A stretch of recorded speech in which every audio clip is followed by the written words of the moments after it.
হঠাৎ আজকে আমি পদ্ম গাছের গামলায় এটা কি ভরে দিচ্ছি? আরে তোমরা দেখতে থাকো, ঠিক দেখতেই পারবে আমি কি দিচ্ছি। আর আমি কিছু একটা পদ্ম গাছে খাবার দিচ্ছি আর তোমাদের করে দেখাবো না সেটা কি হয়।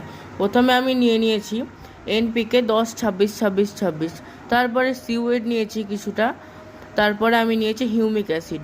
হিউমিক অ্যাসিড কিন্তু বেশি পরিমাণে দেবে না, ওটা দিলে গাছে কিছু ক্ষতি হতে পারে। আর গাছে সার দেওয়ার কিছু কন্ডিশন আছে, যেমন তোমার গাছে যদি কোনো গ্রোথ না থাকে তখন তুমি দিতে পারো, কিন্তু দুর্বল গাছে সার দিলে কিন্তু হবে না।